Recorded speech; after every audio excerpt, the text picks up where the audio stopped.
Bienvenue sur votre chaîne préférée Akhbar el-Bled de Hassan Atlemsen. Le régime algérien bloque le fonctionnement des institutions régionales en Afrique. Le secrétaire général de l'Union du Maghreb arabe, Taïeb Bekouch, dénude à nouveau la junte algérienne et enrage sa meute médiatique. Dans un entretien diffusé par la chaîne arabophone France 24, Taïeb Bekouch, secrétaire général de l'Union du Maghreb arabe,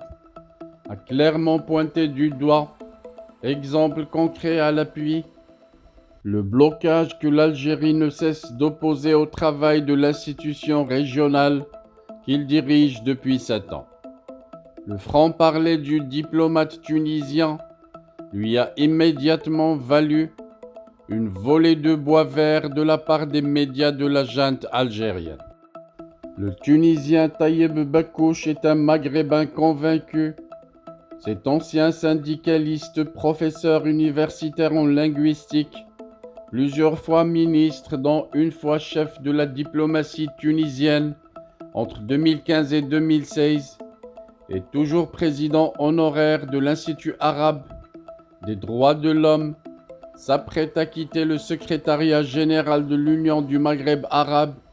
qu'il dirige depuis le 5 mai 2016. Il s'en va avec un seul regret, celui d'avoir été empêché par l'Algérie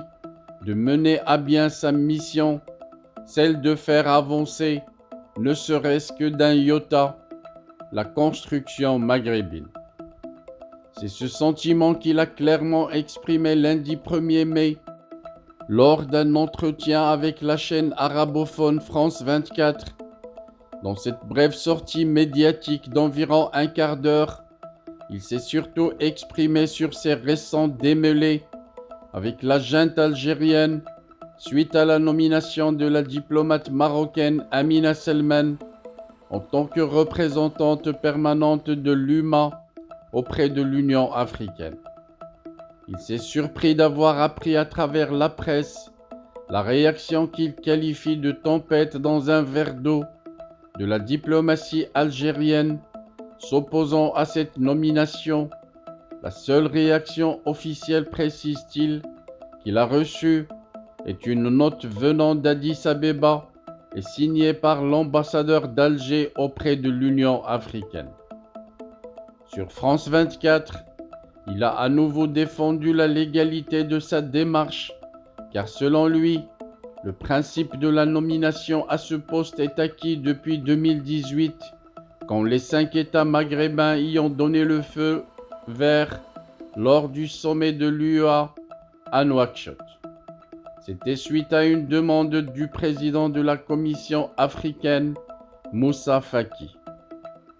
Cette nomination, qui a tardé à cause de la pandémie du Covid, devait être aujourd'hui la bienvenue pour tous les pays de l'UMA, car elle met fin à l'absence remarquée de leur représentation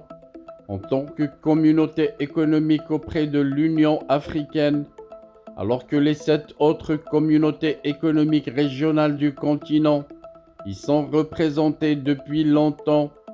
Il s'agit de la Communauté économique des États de l'Afrique de l'Ouest, le CEDEAO,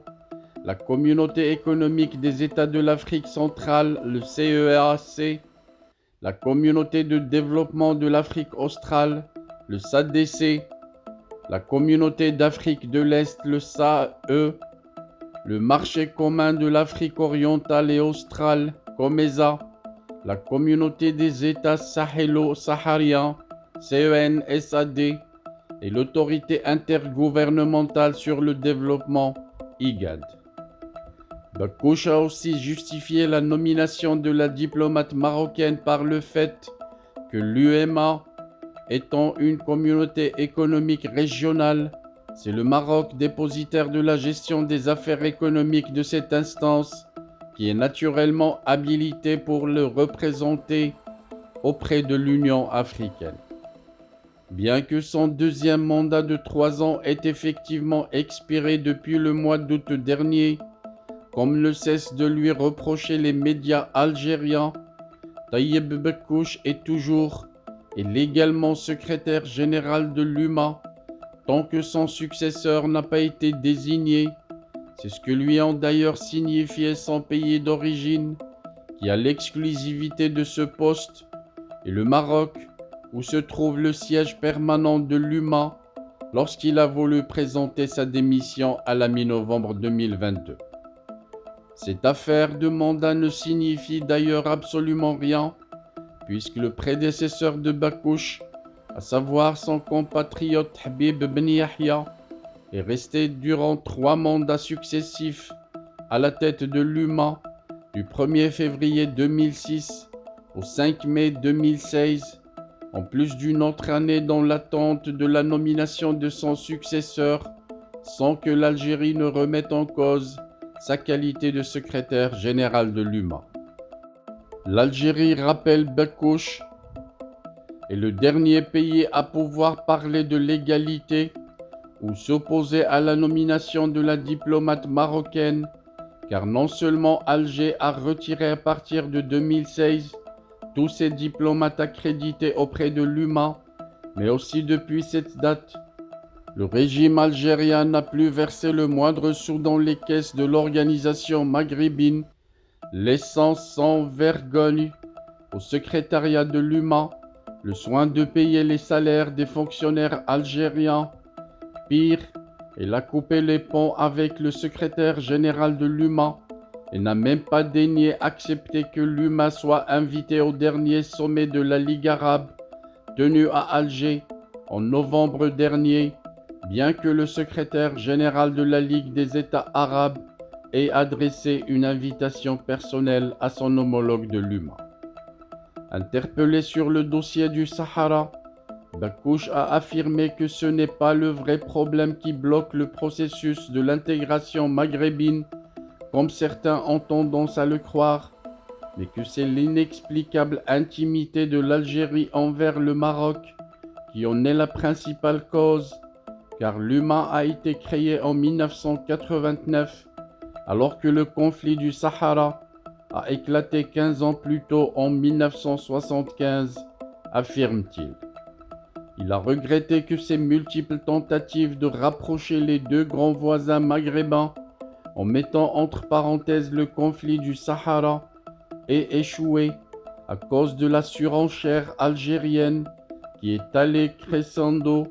pour aboutir à une rupture totale des relations diplomatiques entre les deux pays. En plus de la dégradation extrême des relations algéro-marocaines, l'Algérie a aussi créé la zizanie entre le Maroc et la Tunisie, car selon Bakouche, l'accueil réservé par Kais Saïd au chef des séparatistes du Polisario en août dernier est une manœuvre dont l'origine n'est pas à rechercher du côté tunisien, Tunis ayant toujours affiché une neutralité positive dans le conflit du Sahara. Malgré tout, Bakouche reste optimiste quant à l'avenir de l'UMA, qui sera bientôt impulsé par de nouvelles générations,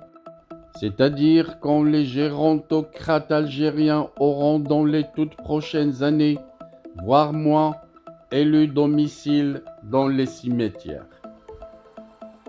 Le même optimisme est également de rigueur quant au dossier du Sahara. Taïeb Bakouche a clairement expliqué que le règlement de ce conflit est possible du moment que l'ONU s'y attelle et avance lentement mais sûrement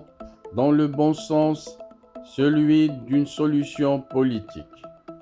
Une façon de dire que l'UMA n'a plus rien à voir dans le règlement de ce conflit, qui reste du ressort exclusif de l'ONU, comme en a décidé l'Union africaine depuis maintenant une demi-décennie. Ce franc-parler du secrétaire général de l'UMA lui a évidemment valu des attaques virulentes de la part des médias de la junte algérienne, comme le site Ashorouk Online, qui titre « Bakouche le Tunisien endosse sa toge noire pour défendre le Makhzen », alors qu'Algérie maintenant demande à Kais Saïd de trouver rapidement un remplaçant à Taïeb Bakouche, le Tunisien.